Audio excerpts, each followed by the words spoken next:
Today we catch up with Joseph Avila, a writer, artist, and a person active in community work in the Coachella Valley.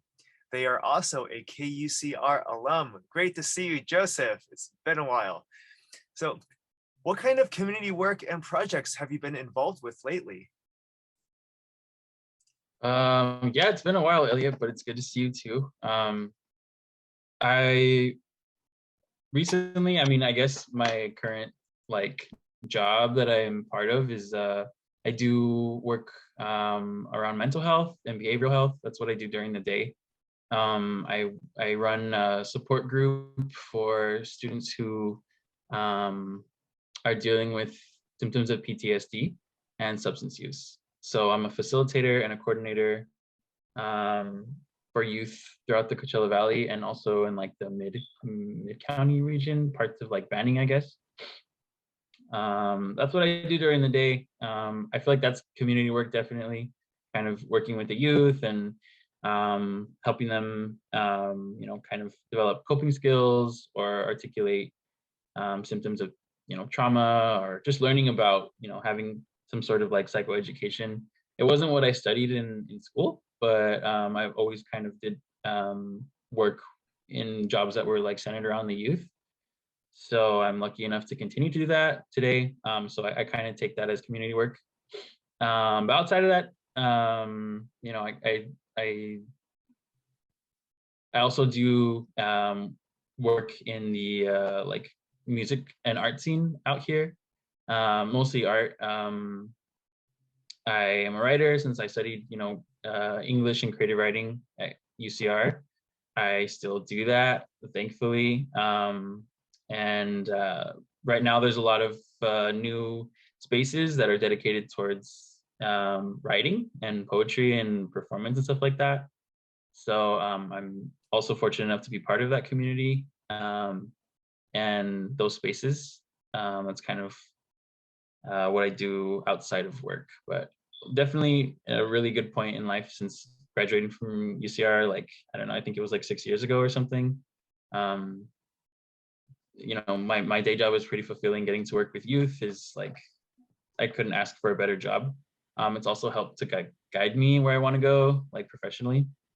And then the art scene is also really cool because it's for the most part, the backyard scene, the DIY scene in the Eastern Coachella Valley has been pretty active I feel like it comes in waves, but it's a lot of like music and visual art. There has been space, for spoken word, but I feel like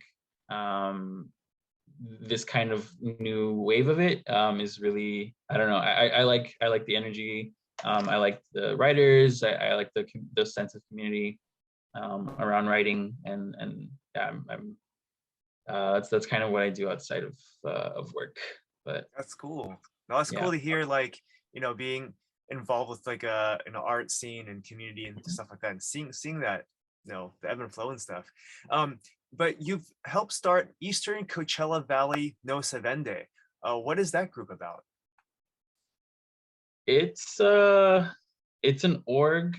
It's a group of people. Like we've been I think we formed in like 2019, specifically around housing justice and environmental justice. So back in 2019, I guess just like in general, the Coachella Valley is, since I've graduated, it's changed a lot. And also kind of the plans for the valley have changed, and there's a lot of development happening around entertainment, which is kind of concerning given the state of housing that's in the Eastern Coachella Valley. So I live in the ECV, what's known as the ECV. It's different from the west side. It's different from the Palm Springs area, which is kind of the image is mostly, depicted of what the Coachella Valley is. And where I'm from, it has a long history of being a farm worker community, of lower class, sorry, like, yeah, I guess you could say like working class people, um, largely like Black, Indigenous, and Latinx communities that have been here for generations. Um, And ECV No Se Vende was formed by people who live in the ECV, who want to kind of raise awareness about the injustices that are happening. Specifically, there was at the same time that there was tainted water at a place called Oasis Mobile Home Park that was like 8 times above the legal limit.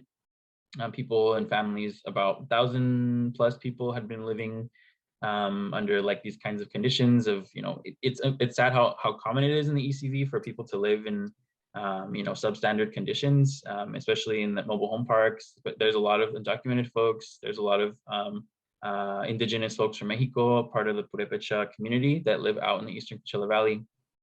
And, there was an urgency kind of, for action to kind of raise awareness about what was happening, because there was also fires that were toxic at the same time that this news about the water was coming out, on top of like slumlord and substandard conditions. Like there was just a lot of concentration of a lot of really bad stuff happening in the ECV. And No Se Vende formed when kind of the cherry on top was like a luxury, very exclusive community was going to be built, and actually is going to be built, unfortunately, in Thermal, where all of these things were taking place. The juxtaposition of like the conditions of the community there, and the luxury was just really outrageous, and it was really angering to a lot of us. So ECV No Se Vende formed to kind of push back against these projects and to raise awareness about it. Since then, it's definitely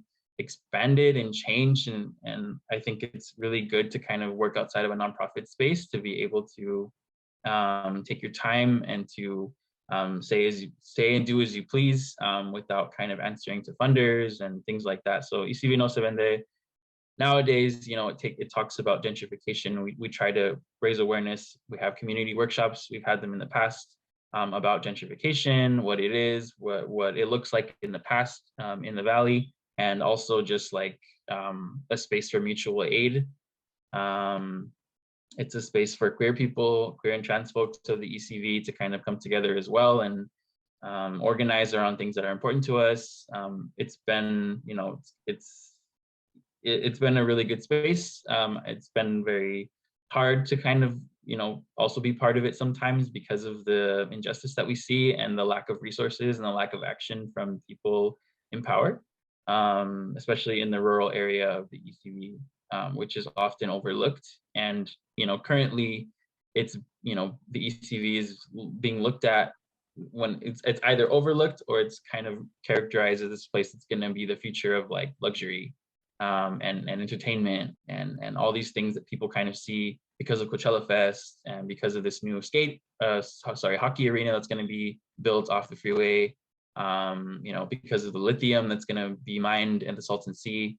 There's a lot of profit that people are looking at in the ECV, and without really paying attention to the people who live there. So it's not the best place to live, but it's home to a lot of us, and it's raised us, and there's a vibrant community here. And I think ECV No Se Vende tries to do its best to like support all the people who, or not all of them, right? We can't really support everybody, but we do our best to like kind of support what we can do to kind of support the community and have a space where we can kind of come together. Yeah. Cool. Sounds like good, positive community work. So, so lastly, Joseph, how has KUCR influenced your life path? I think at the time when I joined KUCR I think it was like 2014 maybe that I joined, and I didn't really know who I was. I worked at the Highlander too, and I was writing a lot. I didn't really know what I was writing about. I didn't know. I had opinions, but I didn't really have a basis or like a solid foundation of why I had certain opinions. And I think what KUCR did was it allowed me to find my voice in a way, because you are like kind of on a microphone and you're talking to people. I think kind of that whole like process was really like it helped me not to be afraid to talk and to use my voice. I mean, music is one thing, right? It definitely, I had a music show and I liked the music that I played, but I think what impacted me the most was like being able to use my voice to like express how I was feeling, not just about politics, but just in general. I think around that time, you know, at KUCR, I was going through like my first queer relationship, and I would like use the show to like dedicate songs to like my partner who was listening at the time, you know. And then also in like the kind of span of the relationship, there was also a breakup, and I was going through it on air as well, and I was playing sad music and I was reciting sad poetry, and it was a safe space for me to go to, and to kind of like talk, and hear my voice, and also like getting people who called in to kind of say like, oh, like I really like what you said, or I like what you played. And I think that interaction with the community was like really empowering in a way, because I was like, I can, you know, I have something to say, and not only that, but I can connect with other people. So in a way, I did connect with the people who worked there. I actually think you were one of the first people that I came out to outside of my immediate friend circle. And that was just like really reflective of like the environment there, you know. I mean, it was like a dysfunctional family at times, but I think in general, KUCR helped me to find my voice and like also find community in a way, you know. That's cool.